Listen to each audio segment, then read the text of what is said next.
Breaking news अवां सां share कयूं पिया। सिंध हाई कोर्ट में अॻूणे वज़ीर आज़म शाहिद खाकान अब्बासी जो नालो ECL मां कढण वारी दरख़्वास्त ॿुधणी थी आहे। नैब अमलदार अदालत में पेश थिया ऐं जवाब जमा कराइण लाइ मोहलत घुरी वरिती। अदालत नैब खे मोहलत ॾींदे वधीक ॿुधायो त ॿुधणी 19 जनवरी ताईं मुलतवी कई वई। शाहिद खाकान अब्बासी पारां वफ़ाक़ी घरू वज़ारत नैब ऐं ॿियनि खे धुर बणायो वियो हो। ब्रेकिंग न्यूज़ अवां सां शेयर करे रहिया आहियूं। सिंध हाई कोर्ट में अॻूणे वज़ीर आज़म शाहिद खाकान अब्बासी जो नालो ECL मां कढण वारी दरख़्वास्त जी ॿुधणी थी आहे। नैब अमलदार अदालत में पेश थिया ऐं जवाब जमा कराइण लाइ मोहलत घुरे वरिती आहे। अदालत नैब खे मोहलत ॾींदे वधीक ॿुधणी 29 जनवरी ताईं मुलतवी करे छॾी आहे। ब्रेकिंग न्यूज़ अवां सां शेयर कयूं पिया। सिंध हाई कोर्ट में अॻूणे वज़ीर आज़म शाहिद खाकान अब्बासी जो नालो ECL मां कढण वारी दरख़्वास्त जी ॿुधणी थी आहे।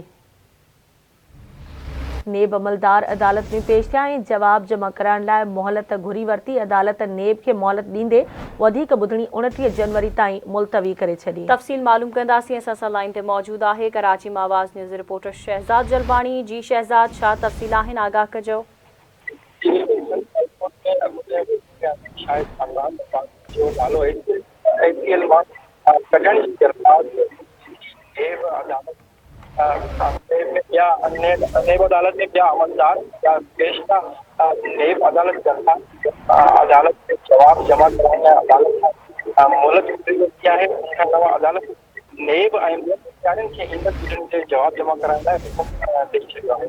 शाहिद खाकान अब्बासी जे वकील ख़ाजा नवी चयो त शाहिद खाकान अब्बासी जो नालो ECL में उन वक़्तु शामिल करे वियो जंहिं दौरान गिरफ़्तारी खां अॻु खे ज़मानत मंज़ूर थी हुई।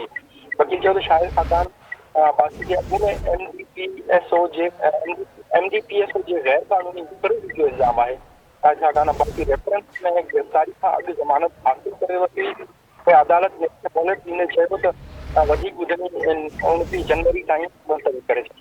दरख़्वास्त में वफ़ाक़ी घरू वज़ारत नेब ऐं ॿियनि खे धुर बणायो वियो हुयो। जी ठीकु आहे, अवां जी महिरबानी शहज़ाद अपडेट करण लाइ।